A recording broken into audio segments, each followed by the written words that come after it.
था कि भाई आगे आने वाली वीडियोस में अपडेट देता रहूँगा, कैसे डॉक्यूमेंटेशन वर्क, कैसे मतलब पासपोर्ट रिन्यूअल वगैरह ये सारी चीज़ें उस प्रोसेस में कैसे निकल सकते हो। अगर कोई भी बंदे का पासपोर्ट यहाँ एक्सपायर होता है और उसको वर्क परमिट 3 साल से कम का मिलता है तो उसका प्रोसेस आज इस वीडियो में डिस्क्राइब करूँगा मैं थोड़ा सा ड्राइव करते हुए।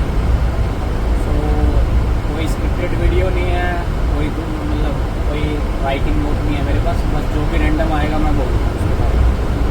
तो सबसे पहला प्रोसेस है आपको PLS में अपना अपॉइंटमेंट बुक करना है अपने पासपोर्ट रिन्यू के लिए।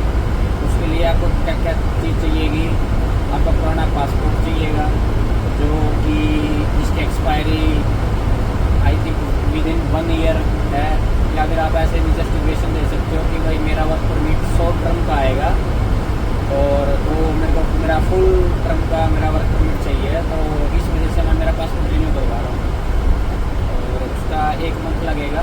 सारी डिटेल्स प्रॉपर तरीके से फॉर्म फिल आउट करो, बाकी उस फॉर्म का लिंक और वीडियो का लिंक कैसे वो फिल आउट करना है वो मैं वीडियो के लिंक नीचे कमेंट्स में या डिस्क्रिप्शन में डाल दूँगा। और दूसरी चीज़ क्या है, कोई भी डिटेल भरो तो प्रॉपर तरीके से भरना, क्योंकि अदरवाइज़ वो PLS वालों मेरे को स्कैम लगता है, क्योंकि मेरे साथ हुआ है। जैसे क्या किया उन्होंने कि भाई आपने एड्रेस गलत फिल कर दिया, ये स्टार्टिंग में आना था, अब ये क्वेश्चन और पोस्टल कोड होता है जैसे अपने इंडिया में वो होता है क्या बोलते हैं पिन कोड, यहाँ पोस्टल कोड बोलते हैं, पोस्टल कोड पीछे लिख दिया था, मतलब पोस्टल कोड आगे लिख दिया था वो पीछे लिख दिया, ऐसा कुछ सीन था। तो उन्होंने बोला या तो दोबारा अपॉइंटमेंट बुक करो और फॉर्म फिल आउट करके आना, और या फिर हमारा फ्रंट डेस्क वाले आपकी हेल्प कर देंगे, $100 लगेंगे उसके, मतलब प्रीमियम लॉज बोलते हैं इसको। प्रीमियम लॉ आप लॉज में बैठो, चाहे जो लेना ले लो, जब तक वो आपको तैयार करके देंगे सारी चीज़ें, फ़ोटो कॉपी वगैरह, पासपोर्ट की फ़ोटो कॉपी, वर्क परमिट चाहिए होता है जो प्रीवियस आया हुआ है, अगर वर्क परमिट नहीं है तो स्टडी परमिट चाहिए होता है, ठीक है। और जैसे मैंने किया था ये IELTS का एग्ज़ाम देने से जस्ट 15 दिन के बाद, जब मैं मतलब ये है लास्ट 2025 3 सितंबर 2025 की, और उसके बाद मेरा 1 महीने के अंदर पासपोर्ट मेरा आ गया था वापस इंडिया से, मतलब इंडिया वेरिफिकेशन होती है, पुलिस वेरिफिकेशन वगैरह, फिर यहाँ आपको अपना पासपोर्ट मिल जाएगा। ये मैं इंडिया मतलब हर कंट्री का यही क्राइटेरिया है, इंडिया का ये है PLS के थ्रू, अदर कंट्रीज़ का जैसे उनकी अलग एम्बेसी, जैसे ये थर्ड पार्टी है PLS की फुल फॉर्म में तो ध्यान नहीं, अभी बताता हूँ आपको क्या है, बेसिक समथिंग है, तो मेरे को एग्जैक्ट याद नहीं है। सो हाँ, और एक चीज़ और, जैसे वर्क परमिट कोई भी बंदा अगर अप्लाई कर रहा है, जैसे मेरे केस में क्या हुआ है कि मैंने बैक होम रेज करके, अब जैसे आपने वर्क परमिट अप्लाई कर दिया, मेरे को जॉब फुल टाइम जॉब पकड़नी थी, तो इस वजह से मेरे को अप्लाइड स्टेटस पे जाना था, तो मैं अप्लाइड स्टेटस पे रहा लगभग 6 मंथ मतलब 6 मंथ तक आप किसी भी एम्प्लॉयर के लिए काम कर सकते हो। बट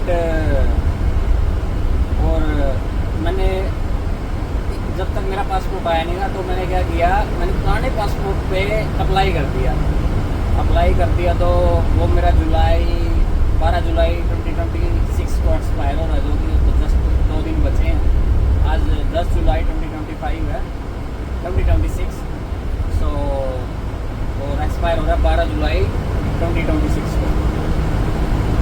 सो उस केस में, मेरे केस में क्या हुआ कि उन्होंने दे दिया मेरे को,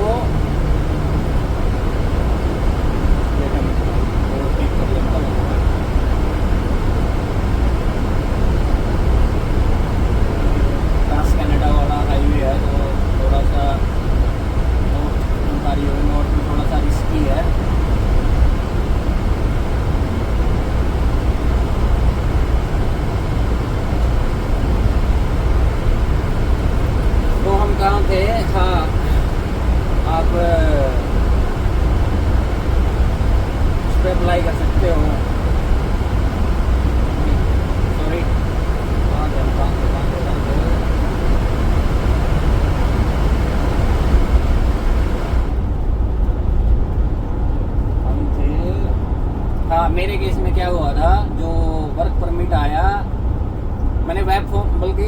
अप्लाइड करने के बाद जब मैं अप्लाइड पे था, 1 मंथ के बाद मैंने वेब फॉर्म रेज करके मैंने मेरा नया पासपोर्ट अपलोड कर दिया। बट पता नहीं क्या हुआ, फ्रंट डेस्क मैंने IRCC को कॉल की, IRCC वाले बोलते हैं कि डॉक्यूमेंट मिस हो गया है, sorry for that. And immigration officer से आपका ये न्यू पासपोर्ट वाला डॉक्यूमेंट है, ये मिस हो गया। मैं कहा okay. So after that they told like you have 5 months of work permit now, so you have enough time apply if you want to apply again, like for extension or something, you can do that also. And if you want to wait like our officer review on that or something, like you can wait also for. But I want to make my status maintain, so that's why I applied for extension just 1 month ago. So after that again I called to IRCC. They told me, oh Surya, we have received your application and everything, and so don't worry about that, you maintain your status and everything. So that's good now. So I think from after 12th of July 2026 I will be again on work permit, and I will pray like I got like 5 or 6 more months so that I can make enough money to travel some other countries or somewhere else, like do camping, traveling, anything else which I like. So that's it for today video. Like I just explain you like what will you do with your work permit if you have some this kind of situation. Like don't panic and just research and call IRCC. They will tell you everything, what to do, what not to do. This is the good thing in Canada which I like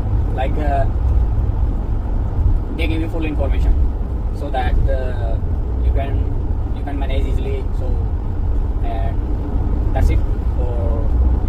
और एक और other case हुआ था, जैसे एक लड़के का work permit आया था 1 साल का, उसने अपनी फाइल डाली रिकन्सिडरेशन में। रिकन्सिडरेशन भी डाल सकते हो आप अगर रिकन्सिडरेशन डालना चाहते हो। और रोहित भाई भी अगर आपने वीडियो देखता होगा तो वो भी उसके साथ हुआ है, ये कथड़ का हो भाई।